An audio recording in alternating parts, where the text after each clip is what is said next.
आप देख रहे हैं हिमाचल दर्पण लाइव टीवी। मैं हूं अवधेश नेगी। जमीनी हकीकत के इस अध्याय में हम आपका ध्यान दो बातों पर ले जाना चाहेंगे। पहली है पानी और दूसरी है सड़क व्यवस्था।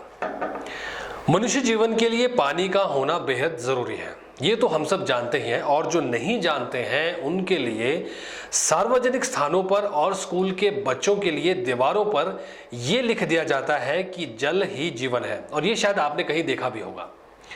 सवाल यहां पर यह है कि अगर सच में जल ही जीवन है या जीने का साधन है, तो फिर क्यों लोगों को पानी की उचित सुविधा नहीं दी जाती है। अक्सर ऐसी तस्वीरें देखने को मिलती है जो इन दीवारों पर लिखी बातों को कहावत का रूप बना देती हैं। देश और प्रदेश के किसी न किसी गांव से ये शिकायतें रोजाना आती रहती हैं कि उनके लिए पानी की कोई व्यवस्था नहीं है। जल शक्ति विभाग द्वारा गांव में पाइपलाइन तो बिछा दी जाती है, लेकिन उन पाइपलाइन के अंदर पानी का आना सिर्फ एक सपना सा ही रह जाता है। सरकार भी पानी बचाओ के अभियान पर जोर दे रही है। कहा जा रहा है कि पानी को बेकार में ना बहाएं, इसका सदुपयोग करें। पर जहां पानी का नाम ही नहीं है, वहां पर क्या किया जाए, ये बात सोच और चर्चा का विषय बना हुआ है। आज तक कभी भी इसमें पानी नहीं ठहरा। हमारे प्रदेश में दूसरी सबसे बड़ी समस्या है सड़क का ना होना। कुछ समय से ऐसी तस्वीरें देखने को मिली है और शायद आपने कहीं देखी भी होगी, जहां पर सड़क ना होने की वजह से मरीज को उठाकर दूर दराज के क्षेत्रों में ले जाना पड़ रहा है, जहां पर उसका इलाज संभव है। और कहीं सड़क ना होने की वजह से आज तक उस क्षेत्र का जो है वो विकास ही नहीं हुआ। लोगों के जो घर हैं वो पक्के नहीं हुए। शहर कैसे होते हैं वहां के लोगों ने देखा ही नहीं है। ऐसी जगहों पर जाकर तजुर्बा अलग सा हो जाता है और कई सवाल भी उठते हैं कि यहां पर ऐसा क्यों है, सरकार क्यों इस तरफ ध्यान नहीं देती। इन बातों का एक साधारण सा जवाब हमें ऊना के अपर बेला पंचायत में देखने को मिला, जहां पर सड़क की समस्या से काफी लंबे समय से लोग जो है वो जूझ रहे थे। और वहां के निवासियों से जब हमने बात करी तो उनका कहना था कि अगर सरकार ने इस जगह पर सड़क का निर्माण कर दिया होता तो शायद अगली बार चुनाव प्रचार के दौरान उनके पास चुनाव लड़ने और जीतने का कोई मुद्दा ही नहीं बचता। इस जवाब से हम सोच में पड़ गए कि जिसका असर अभी देखना बाकी है। खैर, चर्चा का विषय तो यह भी है कि अगर जोड़ तोड़ करके किसी गांव के लिए सड़क बना भी दी जाती है तो फिर उसकी बदहाली की समस्या का कारण जो है वो वैसे का वैसे ही रह जाता है। यही दो सवाल, जीवन की दो मूलभूत सुविधाएं पानी और सड़क, सिर्फ कागजों तक ही सीमित क्यों हो गई है। गांव के प्रधानों को नियुक्त इसलिए किया जाता है ताकि वो अपनी पंचायत की समस्या का निवारण करें और वहां पर विकास करें, लोगों की समस्याओं को भी सुने और उसका हल भी निकालें। लेकिन आजकल बड़ा आसान सा जवाब निकाल कर रखा हुआ है कि कार्य प्रगति पर है। ऐसे में लोग करें तो क्या करें, किसके पास अपनी समस्या बताएं। अब ऐसी ही समस्या जिला सिरमौर के अंतर्गत आने वाले गांव बथाऊधार के लोगों की है। जब हमारे संवाददाता निशेष शर्मा इस गांव में पहुंचे तो स्थानीय लोगों ने अपनी समस्याओं को उनके सामने रखा।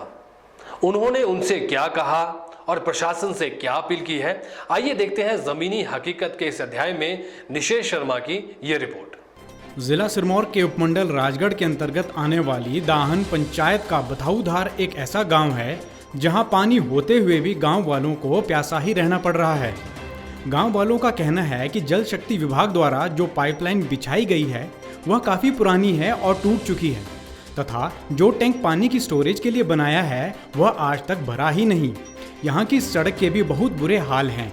स्थानीय लोगों का कहना है कि बथाऊधार से फॉरेस्ट चौकी तक सड़क का निर्माण होना था।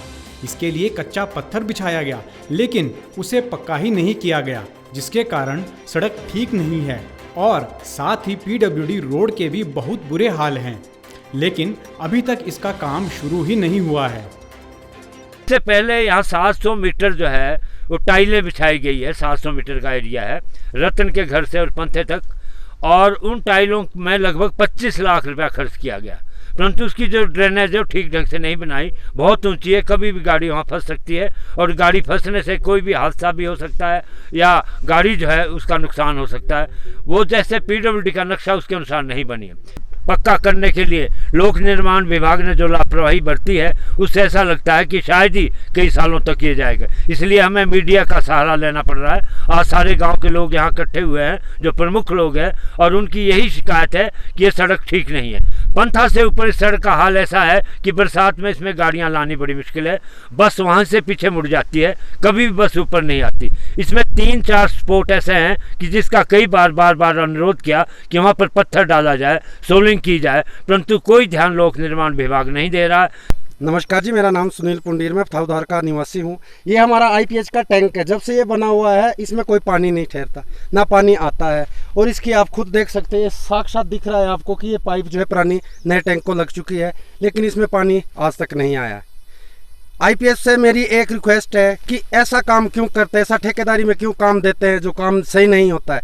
इससे पब्लिक के लिए बड़ी दिक्कत आती है। फिर जब से ये टैंक बना है कभी भी आज तक इसमें पानी नहीं ठहरा। ये लीकेज टैंक है और इस चीज़ का ये साक्षात दिख रहा है कि भाई इसमें जब से पानी आया, ये टैंक बना है, पानी आया हुआ, आज तक कभी भी इसमें पानी नहीं ठहरा। मैं रिक्वेस्ट करता हूँ प्रशासन से कि जो भी काम कहीं भी किसी भी जगह पे हो, जैसे कि पथाउधार में है, तो बड़ा साफ़ सुथरा काम होना चाहिए, चाहे ठेकेदारी में जाए चाहे किसी चीज़ में, और ये साफ़ काम होना चाहिए। हमारी जो आगे की ब्रांचें है वो बिल्कुल किसी घर के लिए पानी नहीं जा रहा है। सड़ी गली बिल्कुल ही ख़त्म है। आप देख सकते हैं, आपने देखा है, ये देखो आप सामने, ये जो है पाइपलाइन अभी नहीं लगी है। ये 30 पाइप लगाओ, इससे आगे कोई भी पाइप नहीं बिछे। यहाँ जितने भी पथाउधार में स्थायी निवासी है, सबके लिए किसी के पास कनेक्शन पानी का भी नहीं है। बहुत बारी गए, देखने भी आए, पर उन्होंने कोई भी इसमें कुछ ना नहीं। हाँ कीजिए, हो जाएगा आपका काम, पर आज तक कुछ नहीं हुआ। होने को ये कुछ सामने भी नहीं सबको दिख रहा। मेंबर साहब से बीमारी हो गई, जी आप अब कोशिश करो, हम तो पानी से बिना मर गए। और पीछे इसका सोर्स टैंक कैसा?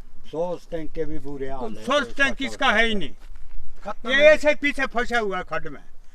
सवाल यहां पर यह उठता है कि आखिर लोग सड़कों पर इस तरह आना कब बंद करेंगे? कब तक लोग ऐसे ही अपनी समस्याओं को सुनाते रहेंगे और प्रशासन उन्हें इसी तरह अनदेखा करता रहेगा? क्योंकि अगर कोई बात तूल भी पकड़ती है तो उस जगह पे बड़े से पत्थरों का ढेर लगाकर उसे सजा दिया जाता है और उद्घाटन का नाम देकर आगे आने वाले चुनावों तक छोड़ दिया जाता है। और फिर ये लोग उस टाइम चुप हो जाते हैं इस विश्वास पे कि कार्य प्रगति पर है। दाहन पंचायत के लोगों की सबसे बड़ी समस्या यह है कि उनके गांव के लिए सालों पहले जो मार्ग बनाया गया था उसे अभी तक पक्का नहीं किया गया है, जिससे वाहनों में आने जाने वाले लोगों की जान का जो खतरा है वो बना हुआ है। स्थानीय लोगों द्वारा कई बार सड़क और पानी की समस्या को लेकर शिकायत भी की जा चुकी है, लेकिन उसके बावजूद भी प्रशासन द्वारा कोई कार्रवाई नहीं की गई। एक गरीब इंसान अपनी समस्याओं को लेकर किसके पास जाए? जब प्रशासन द्वारा उसकी कोई मदद ही नहीं की जाती है तो वो किससे उम्मीद करें? लोगों का कहना है कि आज तक जितने भी पंचायत प्रतिनिधि चुनकर आए हैं, किसी ने भी इस ओर ध्यान देना जरूरी नहीं समझा है, जिसे लेकर प्रशासन के खिलाफ यहाँ के लोगों में काफी रोष भी है और उन्होंने सरकार से उनकी समस्याओं के निवारण के लिए अपील भी की है। अब प्रशासन को चाहिए कि जल्द ही इस क्षेत्र की मुश्किलों को खत्म किया जाए। अगर कार्य शुरू किया है तो उसे पूरा भी करना जरूरी है, ताकि लोगों को कोई समस्या ना हो सके और उन्हें इस तरह अपने जीवन के लिए संघर्ष भी ना करना पड़े। ये बात इसी पंचायत के नहीं है, बल्कि हम देश के, बल्कि प्रदेश के हर उस जगह की समस्याओं के बारे में बात कर रहे हैं जो वहां पर फिलहाल बनी हुई है। जमीनी हकीकत के इस अध्याय में फिलहाल इतना ही। आपसे फिर मुलाकात होगी हिमाचल दर्पण लाइव टीवी में। तब तक के लिए धन्यवाद।